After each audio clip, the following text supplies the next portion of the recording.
Dieu te parle au travers de ce verset. Il dit, si tu écoutes attentivement la voix de l'Éternel, ton Dieu, si tu fais ce qu'il est droit à ses yeux, si tu prêtes l'oreille à ses commandements, et si tu observes toutes ses lois, je ne te frapperai d'aucune des maladies dont j'ai frappé l'Égypte, car je suis l'Éternel qui te guérit. Exode 15, le verset 26. Ce verset est pour toi et ce verset est pour nous. Dieu nous demande d'observer toutes ses lois, de observer tous ses commandements sans exception. Nous devons observer. Il dit, si nous avons cette attention-là, de l'écouter déjà.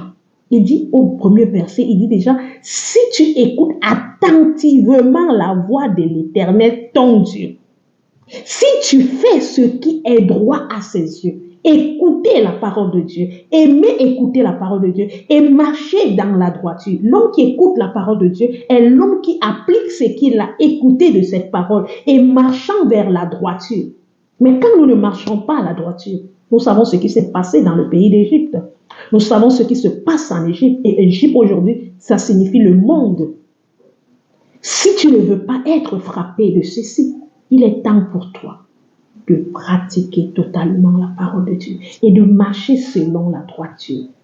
La désobéissance nous amène dans une attitude de se retrouver comme le peuple d'Égypte. Un homme qui écoute la parole de Dieu, mais qui ne vit pas cette parole. Un homme qui a les commandements de Dieu, mais qui ne met pas en pratique. C'est une personne qui ne peut pas recevoir de Dieu la guérison qu'il attend. Beaucoup de personnes ont des maladies, mais leurs maladies ont besoin de la guérison spirituelle et non physique. Celui qui peut te guérir de toute maladie, c'est Christ. Mais est-ce que ce que tu as écouté de lui et ce que tu as reçu de lui, est-ce que tu le pratiques?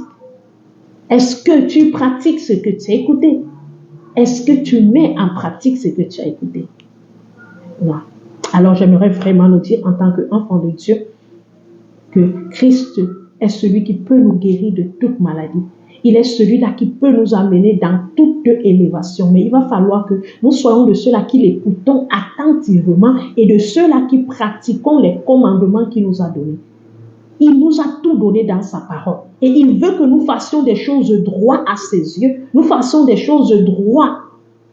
La parole de Dieu n'est pas venue pour que nous soyons encore tordus, pour que nous marchions dans une marche tordue. La parole de Dieu est venue pour nous redresser. Est-ce que nous nous laissons redresser? Est-ce que nous nous laissons conduire? Est-ce que nous nous laissons diriger par elle? Alors j'aimerais t'encourager, toi mon frère, toi ma soeur, de faire de tout en sorte d'arriver à marcher dans la droiture de la parole de Dieu.